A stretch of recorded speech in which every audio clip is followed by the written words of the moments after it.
네, 이제 예수님께서 제자들과 무리들 앞에서 이제 말씀하십니다. 이때는 삭개오의 집에서 예수님의 말씀을 듣고 있던 때였습니다.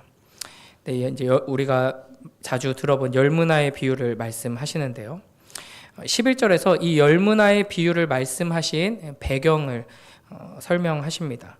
그러니까 이 비유의 의미를 파악하기 위해서는 어떤 배경 속에서 누구에게 어떤 메시지를 전하기 위해서 말씀하셨는가, 이걸 파악하는 것이 굉장히 중요한데요. 11절에 그 설명을 하고 있어서 이 비유는 해석하기가 아주 쉽습니다. 예수님께서 이 비유의 말씀을 전하신 이유는 그들이, 예수님의 말씀을 듣고 있는 이들이 하나님의 나라가 당장 이루어질 것처럼 생각하고 있었기 때문입니다. 지금 이 여리고에 있는 상황인데요. 여리고는 예루살렘으로 올라가는 관문과 같은 도시입니다.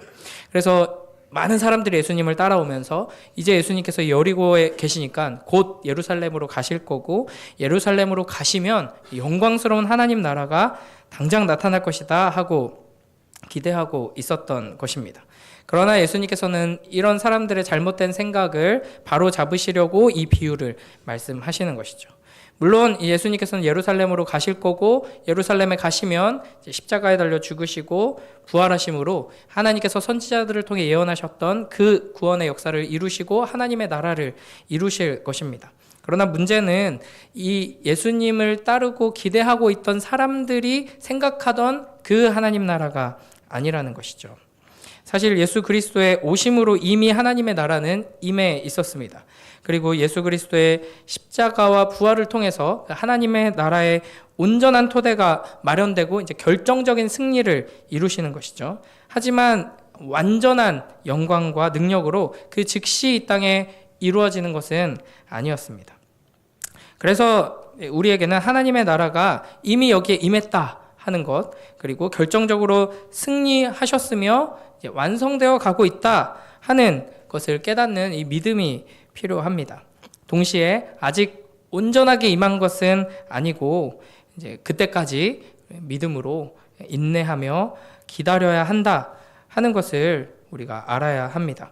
그래서 흔히 말하길 이미 그러나 아직의 믿음이 우리에게 필요한 것이죠.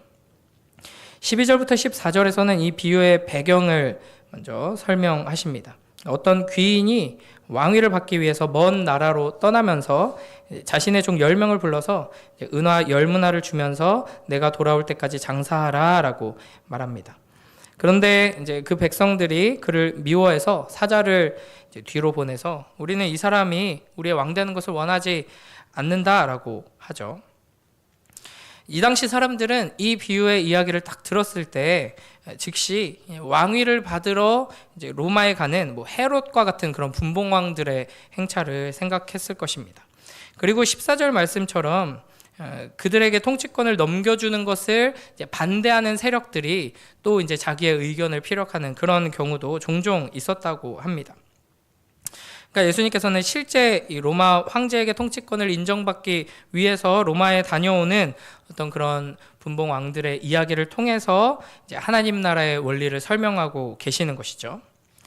이 비유 속에 등장하는 은화 단위인 문화는 이제 이 비슷한 비유에 등장하는 달란트에 비해서는 훨씬 작은 단위지만 그래도 보통 사람의 3개월치 품삯에 해당하는 돈이었습니다. 그런데 주인은 종들에게 이 돈을 주면서 뭐라고 명령하냐면 내가 돌아올 때까지 장사하라 라고 명령을 합니다. 이 주인이 굉장히 장사수완이 좋은 사람이어서 그 잠시 자리를 비우는 동안에도 어떻게든 이윤을 누리려는 그런 목적으로 명령했다기보다는 이제 자기가 왕이 될 거기 때문에 누구를 이제 나와 함께 이 통치에 참여시킬 것인가를 확인하기 위해서 내 명령에 신실하게 충성하는 그 사람을 확인하려는 목적이 있다고 볼 수 있습니다. 결국 예수님께서 이 비유를 통해서 가르치시는 것은 예수님께서 예루살렘에 가셔서 십자가에 달려 죽으시고 부활하시고 승천하실 것이며 그렇게 해서 하나님의 나라가 이루어지지만 재림하셔서 완성할 때까지 우리에게 기다림이 필요하다 하는 것입니다.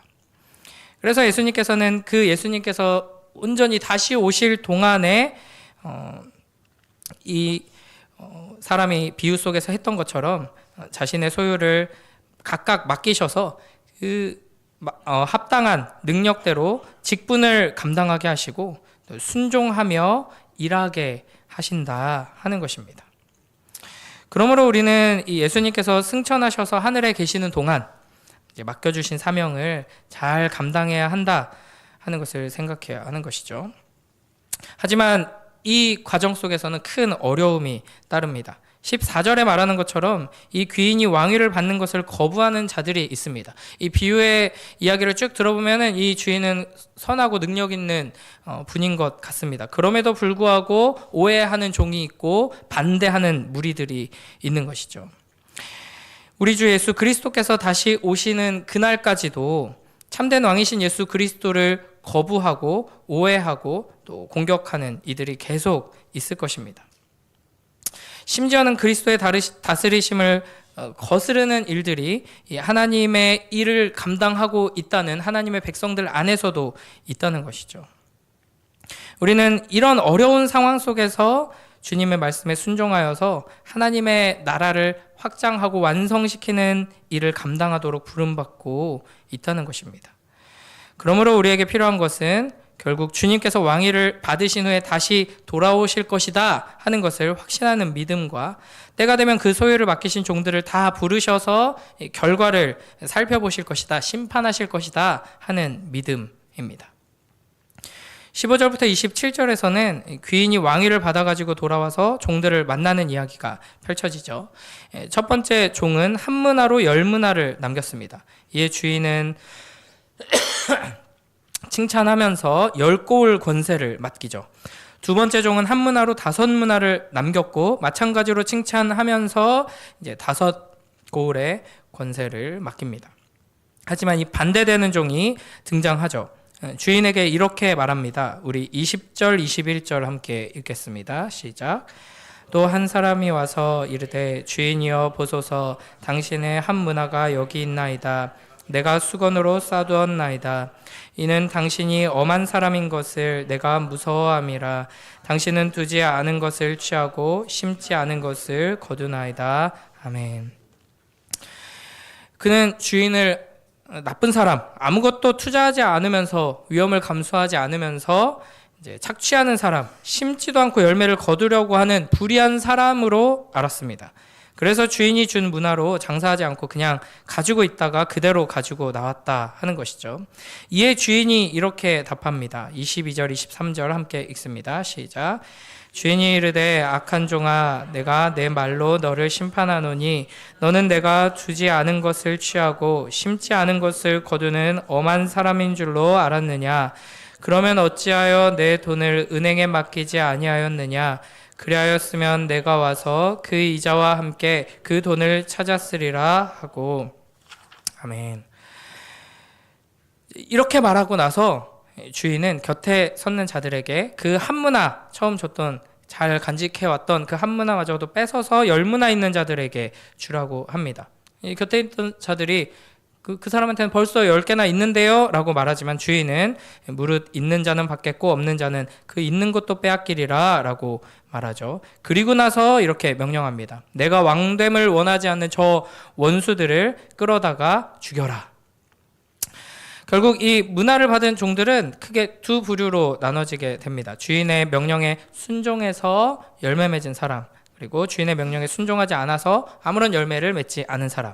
잘 살펴보면 주인이 어떤 분이신지를 잘 알고 주인을 사랑하고 주인의 명령에 충성하는 신실한 사람들과 주인을 제대로 알지 못하고 두려워하고 미워해서 그 뜻을 무시하고 불순종한 사람, 이렇게 두 부류로 나눠지고요. 그 두 부류의 최후가 전혀 다르다는 것을 말씀하십니다. 충성된 종은 처음 맡겨주었던 한 문화, 3개월치 이제 그 품삯과는 비교할 수 없을 만큼 엄청난 가치를 지닌 고울의 권세, 10고울의 권세와 거기에 하나가 더해지고 또 5고울의 권세를 받게 됩니다. 그러나 불순종한 종은 받았던 것마저도 빼앗기고 죽임을 당하게 되는 것이죠. 우리는 이 이야기를 통해서 예수님께서 곧 곧 다시 오신다 말씀하셨고 곧 다시 오실 것인데 그때까지 어떤 믿음을 가지고 어떤 태도로 살아가야 하는가에 대해서 교훈하십니다. 무엇보다 세 번째 종의 모습을 통해서 주님을 바르게 하는 것이 얼마나 중요한지를 생각해야 합니다. 그러니까 교회 안에 들어와서 속해서 하나님의 나라를 위해 이런저런 일들을 감당한다 하는 것 자체가 중요한 게 아니죠. 제일 중요한 것은 예수님께서 베풀어 주신 그 은혜를 경험하고 하나님의 사랑을 경험하는 것, 그래서 하나님이 어떤 분이신가를 하나님께서 우리에게 계시해 주신 대로 제대로 아는 것이 중요합니다. 그러니까 내가 생각하고 내가 원하고 내가 아는 대로만 계속 고정관념을 가지고 있으면 하나님의 말씀을 계속 듣고도 하나님을 알아가지는 못하고 하나님을 아는 지식이 자라나지 않고 그냥 내가 듣고 싶은 말만 골라서 듣죠. 그래서 오늘은 별로 은혜가 안 되네, 오늘은 뭔 소리인지 모르겠네, 이건 내가 듣고 싶은 그 얘기를 안 했다 이거죠. 그러니까 신앙생활을 오래 하지만 하나님을 아는 지식은 전혀 잘하지 않고 자기가 원래 생각하던 그 하나님만 계속 섬기는 겁니다. 그렇기 때문에 우리는 하나님으로 알아가는 것, 하나님께서 우리에게 말씀하시는 대로 겸손히 듣고 순종하며 그 하나님을 경험하고 진정한 관계를 맺는 것이 굉장히 중요하다 하는 것이죠. 우리에게 가장 중요한 것은 그렇게 하나님을 바르게 알아서 우리의 마음이 하나님을 향한 사랑으로 충만케 되는 것입니다. 하나님께서 우리에게 이걸 해라 하지 말아라 명령하시고 금지하시고 때로는 우리를 징계하시고 하는 이 모든 것들이 결국에는 우리를 너무나도 사랑하셔서 우리를 하나님 품으로 이끌기 위해서 우리를 더 성숙하게 완성해서 영원하신 하나님과 영원한 사랑을 나눌 만큼 자라게 하기 위해서 하나님의 온 우주를 통치하시는 그 통치권을 함께 나누고 누리는 존재로 자라게 하기 위해서 이렇게 자꾸 말씀하시고 명령하시고 때로는 금지하시고 나의 계획을 꺾으시고 징계하시기도 하는구나 하는 것을 알아야지만 우리가 그 하나님의 말씀에 순종하면서 결국에는 하나님께서 우리에게 예비하신 그 축복과 놀라운 은혜를 영원히 누릴 수 있게 된다 하는 것입니다. 그래서 우리가 이 비유를 통해서 기억해야 할 첫 번째는 마지막 때를 살아가는 주님의 종들에게 가장 중요한 것은 하나님을 바르게 아는 것이다 입니다. 우리를 사랑하시는 주님을 인격적으로 만나고 말씀 가운데 하나님을 계속해서 만나고 알아가는 복된 우리 모두가 되길 주님의 이름으로 축복합니다. 이 비유를 왜 말씀하셨는가 우리가 시작하면서 살펴봤듯이 예수님께서는 지금 당장 눈앞에 하나님의 나라가 이루어질 것처럼 생각하는, 기대하는 이들에게 이 비유를 말씀하고 계십니다. 그러니까 지금 우리도 그런 생각을 가지기가 너무나도 쉽습니다. 지금 당장 하나님 나라가 완성되어야 한다. 지금 이 눈앞에 무언가가 문제가 해결되고 하나님의 나라 이 실체가 뭔가 계속해서 성장하고 완성되어야 한다. 이런 기대를 가지기가 쉽죠. 이게 이제 신앙이 굉장히 좋고 하나님에 대한 소망이 깊은 사람도 이런 착각에 빠지기가 쉽습니다. 그러나 이런 생각을 가지고는 건전한 신앙생활을 하기가 힘듭니다. 우리가 우리의 존재와 하나님께서 하나님의 나라를 이루어 가시는 과정, 하나님께서 이제 부활하시고 예수님께서 이 땅에 오셔서 십자가에 달려 죽으시고 부활하시고 승천하시고 이제 곧 오신다 하셨는데 재림의 때까지 기다리는 이 여정 가운데 있다 하는 것을 생각할 때 하나님께서 우리에게 명령하신 것은 이 세상을 이렇게 저렇게 바꿔라, 이 세상 가운데서 이런저런 일들을 이루어라 하는 것이 아니라 기본적으로 뭐냐면 기다려라 입니다. 내가 완성할 것이니까 너희는 기다려라. 그래서 하나님께서 우리에게 성경을 통해 하나님의 말씀을 통해 명령하시는 게 있죠. 그 명령이 무엇인가 10계명에 요약되어 있습니다. 그 10계명을 예수님께서 딱 두 가지로 요약하셨죠. 하나님 사랑, 이웃 사랑입니다. 그러니까 뭐 교인을 몇 명까지 늘려라, 이 땅에 악한 세력들이 있는데 그걸 다 물리치고 뭐 하나님만 높이는 막 거룩한 거의 천국과 비슷한 막 국가를 세워라, 뭐 사회를 뭐 회복시켜라, 이런 명령을 내리시는 것이 아니라 각 사람에게, 각 세력에게 여러 가지 사명들을 주시지만 궁극적으로는 하나님을 사랑하고 이웃을 사랑하라는 명령을 주시는 것이고요.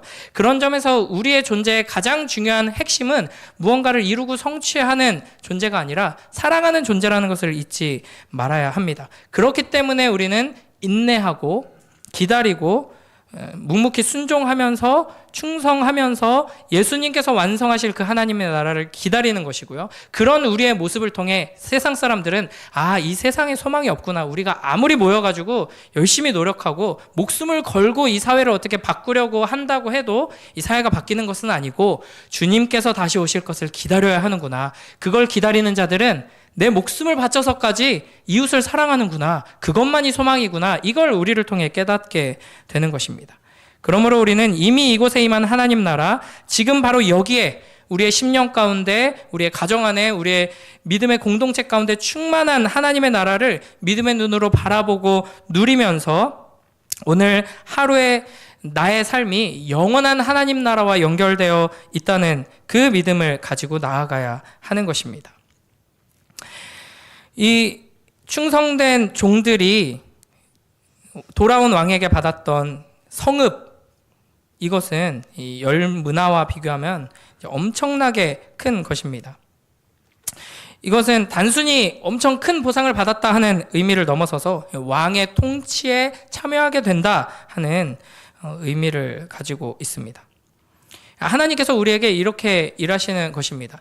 우리에게 하나님께서 주신 사명과 목적은 온 우주를 통치하는 하나님의 그 통치에 함께 동참하는 것입니다. 하나님만큼 무한 영원 불변하시는 하나님만큼 거룩하여져서 그 하나님과 친밀하게 영원한 사랑의 관계를 나누며 온 우주를 통치하도록 너를 불렀다라고 하십니다.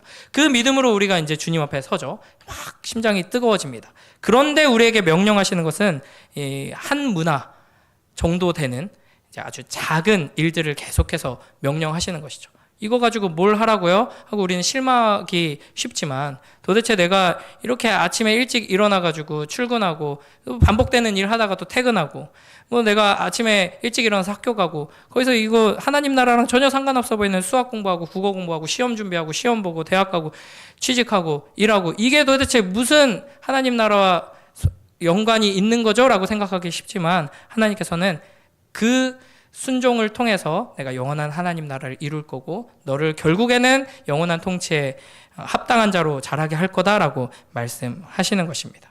그러므로 우리는 주님께서 다시 오시는 그날에 우리의 모든 충성을 보상하시고 이 세상의 모든 불순종을 심판하실 것이다 하는 것을 기억하면서 매일매일의 삶 속에서 작은 일들을 영원한 하나님 나라를 위한 일이다 하는 것을 기억하며 충성하며 주님과 동행하는 삶을 살아야 할 것입니다.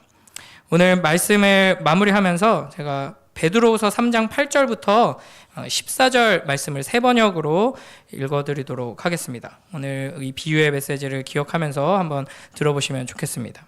베드로후서 3장 8절부터 14절 말씀입니다. 사랑하는 여러분, 이 한 가지만은 잊지 마십시오. 주님께는 하루가 1000년 같고 1000년이 하루 같습니다. 어떤 이들이 생각하는 것 같이 주님께서는 약속을 더디 지키시는 것이 아닙니다.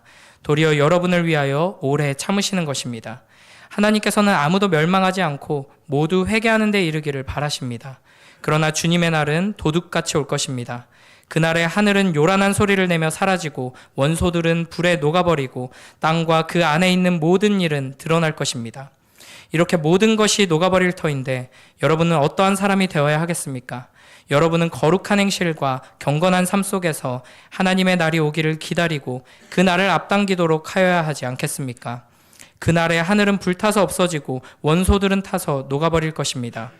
그러나 우리는 주님의 약속을 따라 정의가 깃들여 있는 새하늘과 새 땅을 기다리고 있습니다. 사랑하는 여러분, 여러분이 이것을 기다리고 있으니 티도 없고 흠도 없는 사람으로 아무 탈이 없이 하나님 앞에 나타날 수 있도록 힘쓰십시오.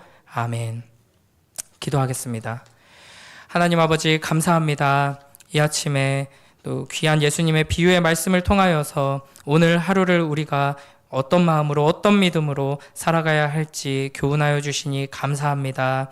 우리의 하루하루의 삶이 비록 영원한 하나님 나라와 별반 상관없어 보이는 반복되는 일상처럼 보일지라도 우리의 이 삶 속에서 주님께서 명령하시는 하나님을 사랑하고 이웃을 사랑하라는 하나하나의 명령에, 작은 명령들에 순종하며 나아갈 때 우리를 영원한 하나님 나라의 통치에 합당한 자로 자라게 하시고 하나님을 더욱 알아가며 하나님의 나라를 누리는 자들로 자라게 하실 것을 믿고 오늘 하루의 삶을 주님과 동행하며 살아가고 주님의 영광을 나타낼 수 있도록 축복하여 주시옵소서. 감사드리며 예수님 이름으로 기도드립니다.